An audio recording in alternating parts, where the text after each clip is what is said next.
dengan NIM 2020.0101.0009. Di sini saya akan menjelaskan tentang pengertian anak tunaragita.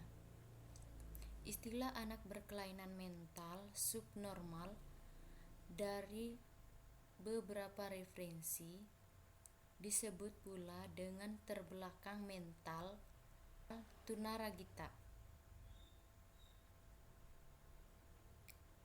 Seseorang dikategorikan normal atau tunaragita jika ia memiliki tingkat kecerdasan yang sedemikian rendahnya atau di bawah normal, sehingga untuk meniti tujuan secara spesifik, termasuk dalam program pendidikan. Penyebab kasus pseudoephemlides.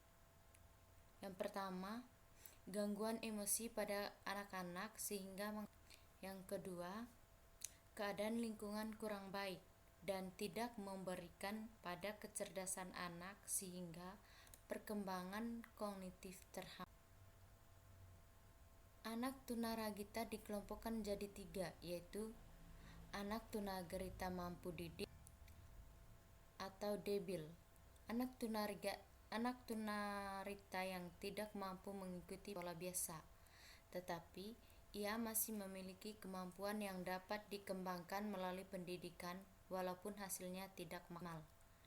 Yang kedua, anak tunaragita mampu latih atau imbesil, anak memiliki kecerdasan sedemikian rendahnya sehingga tidak mungkin untuk mengikuti program yang diperuntukkan bagi anak tunaragita. Yang ketiga, anak tunaragita mampu rawat atau idiot, anak tunaragita yang sehingga ia tidak mampu mengurus diri sendiri atau sosialisasi. Penyebab ketunaragitaan menurut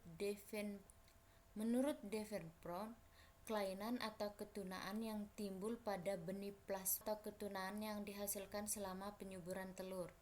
Yang ketiga, kelainan atau ketunaan yang dengan implantasi. Yang keempat, kelainan atau ketunaan yang timbul dalam embrio. Yang kelima, kelainan atau ketunaan yang timbul dari luka saat lahir.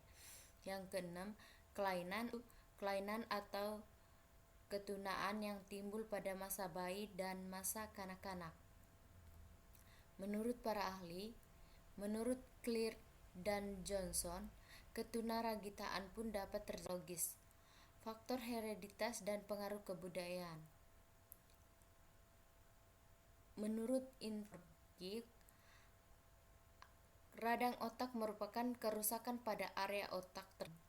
Radang otak ini terjadi karena adanya pendarahan dalam otak. Gangguan fisiologis berasal dari virus yang dapat menyebabkan ketunaragitaan, di antara rubella.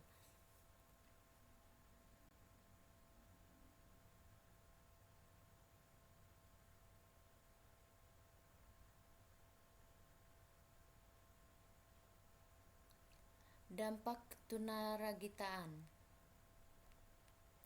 Kecerdasan yang dimiliki seorang di samping menggambarkan diri terhadap situasi dan kondisi yang baru atau kesanggupan untuk bertindak secara terarah, berpikir secara rasional dalam menghadapi lingkungan aktif, juga sebagai kesanggupan untuk belajar dan berpikir secara abstrak.